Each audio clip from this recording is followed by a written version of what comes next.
rohmu yang suci, kau sahabat, dan kau dekat.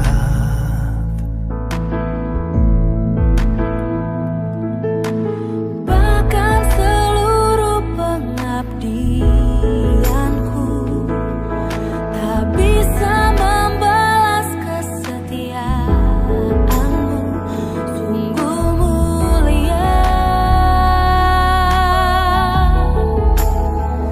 dan berharga, sungguh besar pengorbananmu bagiku, terlalu dalam untuk dimengerti, sungguh besar.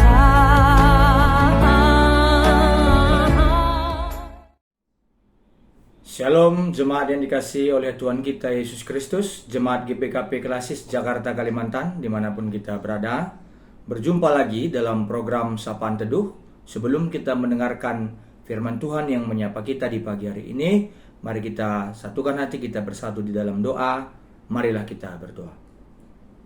Terima kasih ya Tuhan atas berkat-Mu di dalam kehidupan kami. Kami percaya Tuhan selalu hadir bagi kami, memberkati, memimpin kehidupan kami. Sebentar kami akan mendengarkan firman-Mu yang menyapa kami. Berikanlah kami kemampuan, berikanlah kami kekuatan untuk mendengarkannya dengan baik dan benar. Kami telah siap mendengarkan firman-Mu ya Tuhan, berfirmanlah Engkau. Di dalam nama Yesus Kristus kami berdoa. Amin. Jemaat yang dikasihi oleh Tuhan kita Yesus Kristus, firman Tuhan yang menyapa kita pada kesempatan kali ini di pagi hari ini diambil dari 1 Yohanes 2 ayat 2. 1 Yohanes 2 ayat 2, demikianlah firman Tuhan. Dan ia adalah pendamaian untuk segala dosa kita, dan bukan untuk dosa kita saja, tetapi juga untuk dosa seluruh dunia. Sedemikian jauh pembacaan firman Tuhan yang sudah dibacakan bagi kita semua. Shalom, Jojua, salam sehat bagi kita semua, jemaat Tuhan dimanapun berada. Saudara-saudari terkasih, Bapak Ibu yang dikasihi oleh Tuhan kita Yesus Kristus, penebus kita. Dalam kesempatan kali ini dari renungan yang sudah dibacakan dari 1 Yohanes 2 ayat yang kedua tadi, ada beberapa kata kunci yang mungkin bisa jadi penekanan dalam renungan kita di pagi hari ini. Yang pertama adalah Kristus adalah pendamaian, ya. Dia adalah pendamaian untuk segala dosa kita. Itu yang pertama. Kristuslah sang pendamai bagi dosa-dosa kita. Karena kita sudah memberontak kepada Allah, kita jauh terpisah dari Tuhan. Yang seharusnya kita bukan di posisi itu, maka karena ego kita, karena hawa nafsu kita, maka kita yang seharusnya bukan di posisi itu, kita mengambil posisi itu. Maka kita tahu bersama-sama bahwa yang sebenarnya bukan posisi kita membuat kita terlempar dari kebaikan Tuhan itu sendiri. Kita terbuang dari kebaikan Tuhan itu sendiri. Apa yang mau disampaikan dalam kesempatan kali ini, jemaat yang dikasihi oleh Tuhan kita, Yesus Kristus? Kalau dikaitkan dari istilah pendamaian tadi, tentu kita akan familiar dengan yang namanya tradisi perjanjian lama ataupun teologi perjanjian lama yang melakukan pendamaian pada saat itu adalah imam. Jadi kita hari ini membahas tentang peran Kristus itu sebagai imam, pengantara kita kepada Allah. Kalau dalam bahasa Karo, kelang-kelang taman di bata bapa. Nah, gitu dia kira-kira. Jadi karena keterpisahan kita dari Tuhan, karena jauhnya sudah kita berpisah dari Tuhan, ya, maka perlu sang juru selamat. Perlulah pengantara yang mendamaikan kita kepada Tuhan. Karena kita sudah membuat remuk hati Tuhan, kita sudah melulu lantakkan perasaan Tuhan karena ego kita.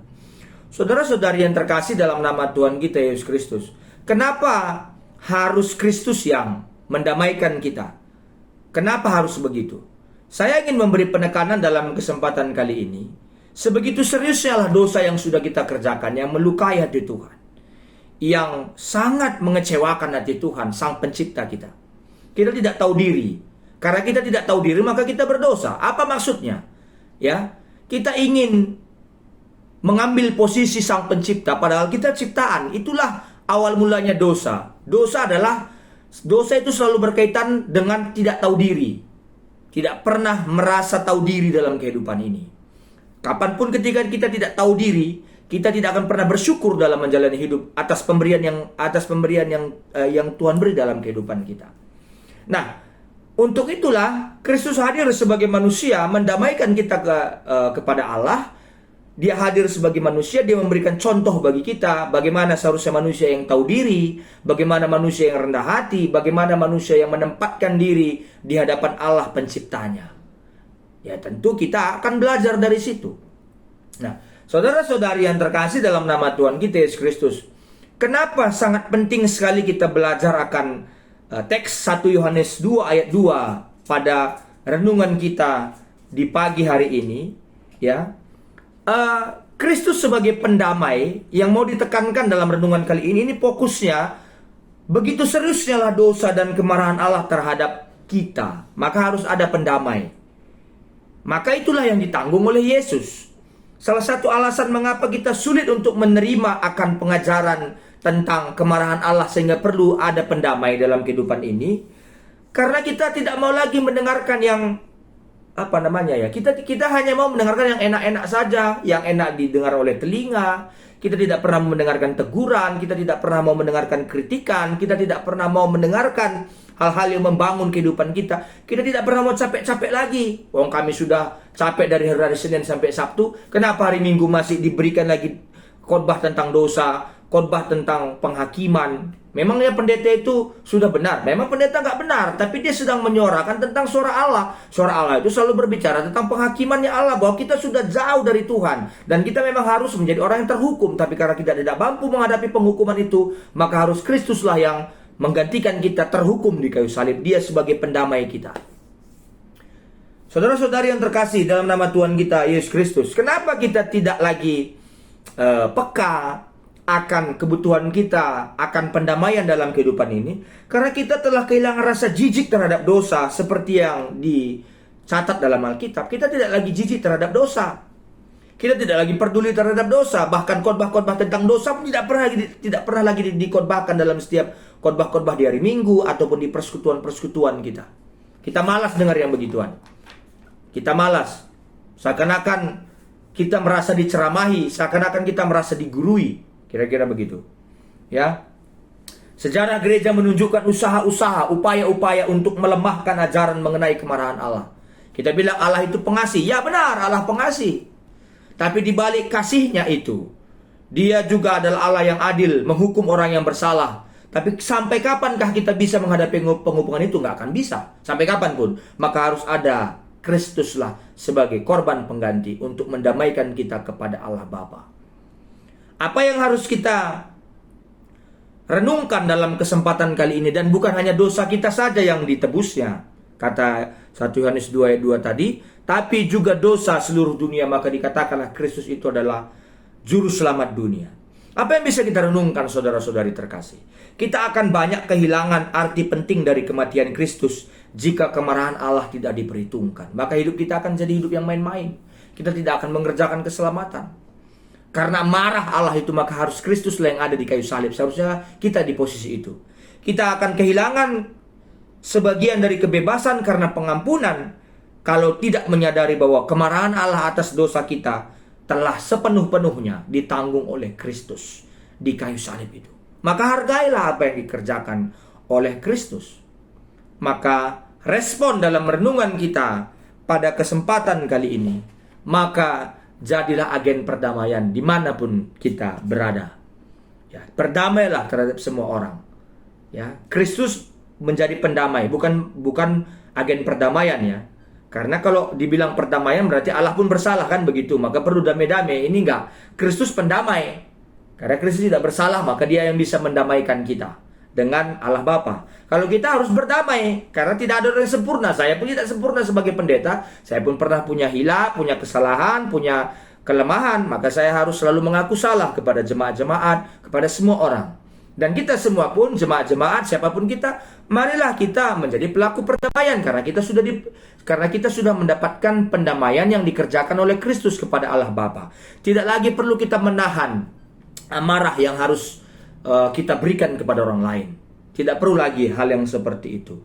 Jadi saudara-saudari terkasih di dalam nama Tuhan kita Yesus Kristus, renungan kali ini akan saya tutup. Sering sekali kita salah pengertian. Menurut saya perlu diluruskan kesalah pengertian ini. Apa salahnya?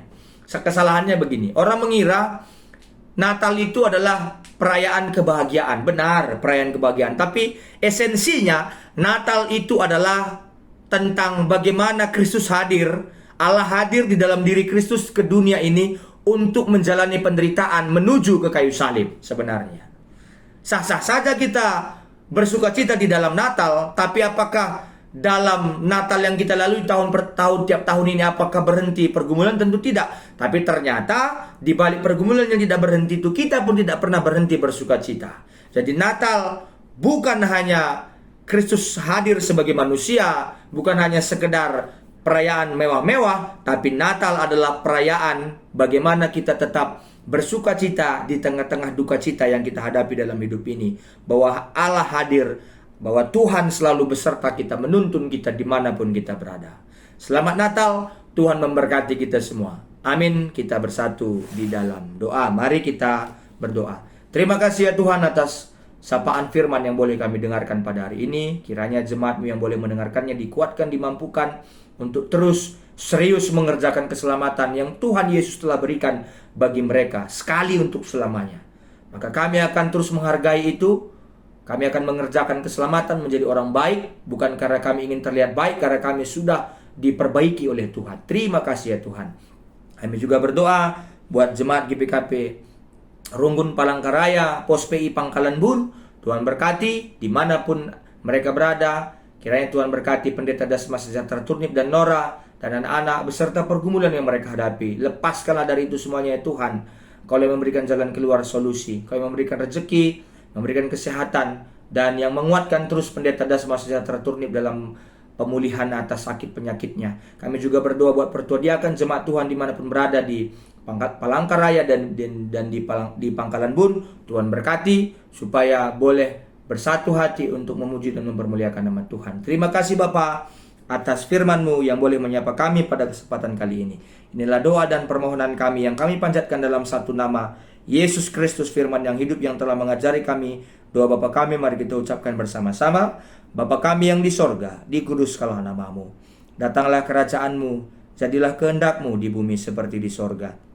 Berikanlah kami pada hari ini makanan kami yang secukupnya. Dan ampunilah kami akan kesalahan kami, seperti kami juga mengampuni orang yang bersalah kepada kami.